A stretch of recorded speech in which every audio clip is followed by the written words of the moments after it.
June മാസം chicken, July മാസം fried rice, August മാസം ബിരിയാണി. നമ്മുടെ സ്കൂളിൽ ബിരിയാണിയാണ്, നല്ല ടേസ്റ്റിയുള്ള ബിരിയാണിയാ. ഇവിടുത്തെ ഫുഡ് ഇവിടുത്തെ മാഷന്മാരെ പോലെ അടിപൊളിയാണ്, ഒരു രക്ഷയുമില്ല. അപ്പൊ ഇത് ഈ കുട്ടികൾ പറഞ്ഞത് കറക്റ്റ് ആണ് കേട്ടോ. മാഷന്മാരെ പോലെ തന്നെ അടുത്ത ഫുഡും, കാരണം എന്താ വെച്ചാൽ മാഷന്മാർ അത്ര എഫേർട്ട് എടുക്കുന്നുണ്ട് അവർക്ക് ഫുഡ് കൊടുക്കാൻ വേണ്ടിട്ടാ.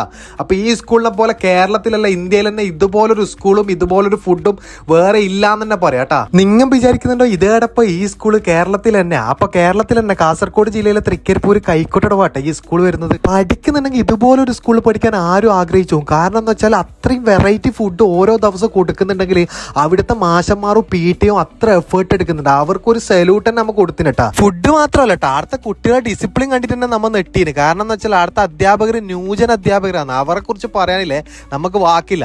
അടിപൊളി അടിപൊളി അടിപൊളി ഫുഡ് അങ്ങനെയുണ്ട്.